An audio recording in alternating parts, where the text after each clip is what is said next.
देखो चलो फतेह बुलाओ। वाहगुरु जी की फतेह। गुरु नानक देव जी ਦਾ ਜਨਮ ਕਦੋਂ ਹੋਇਆ ਸੀ?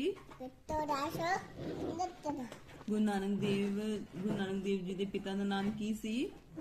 मेरा काल ਗੁਰੂ ਨਾਨਕ ਦੇਵ ਜੀ ਸਿੱਖਾਂ ਦੇ ਕਿਹੜੇ ਗੁਰੂ ਹੋਏ ਸਨ? ਗੁਰੂ ਨਾਨਕ ਦੇਵ ਜੀ ਦੇ ਕਿੰਨੇ ਪੁੱਤਰ ਸਨ? तो ਕੀ ਨਾਮ ਸੀ? श्री बाबा चांदी ਬਾਬਾ ਸ਼੍ਰੀ ਚੰਦ ਜੀ, बाबा श्री चांदी ਬਾਬਾ बाबा लकी दास ਉਹਨਾਂ ਦੀ ਭੈਣ ਦਾ ਨਾਮ ਕੀ ਸੀ? देवी नानकी जी ਉਹਨਾਂ ਦੇ ਪਿਤਾ ਨੂੰ ਉਹਨਾਂ ਨੇ ਕਿੰਨੇ ਰੁਪਏ ਦਿੱਤੇ ਸਨ? रुपये ਉਹਨਾਂ ਪੈਸਿਆਂ ਨਾਲ ਉਹਨਾਂ ਨੇ ਕਿੰਨਾਂ ਨੂੰ ਲੰਗਰ ਛਕਾਇਆ ਸੀ? पके झाड़िया ਛੋਟੇ ਸਾਹਿਬ ਦੇ ਜਦੋਂ ਸੰਸਕਾਰ ਕੀਤਾ ਸੀ ਮੋਹਰਾਂ ਕਿੰਨੇ ਵਿਛਾਈਆਂ ਸਨ? दुधमान जी ने ਛੋਟੇ ਸਾਹਿਬਜ਼ਾਦਿਆਂ ਦੀ ਚੋਰੀ ਕਿੰਨੇ ਕੀਤੀ ਸੀ? गंगू ने ਛੋਟੇ ਸਾਹਿਬਜ਼ਾਦਿਆਂ ਨੂੰ ਦੁੱਧ ਕਿੰਨੇ ਛਕਾਇਆ ਸੀ? मोती मेरा ने ਗੁਰੂ ਤੇਗ ਬਹਾਦਰ ਜੀ ਨੂੰ ਕਿੱਥੇ ਸ਼ਹੀਦ ਕੀਤਾ ਗਿਆ ਸੀ? दिल्ली दूध ਦਿੱਲੀ ਚਾਂਦਨੀ ਚੌਂਕ 'ਚ। ਫਤਿਹ ਬੁਲਾ ਦੋ। वाहगुरु जी का वाहगुरु जी की फतेह।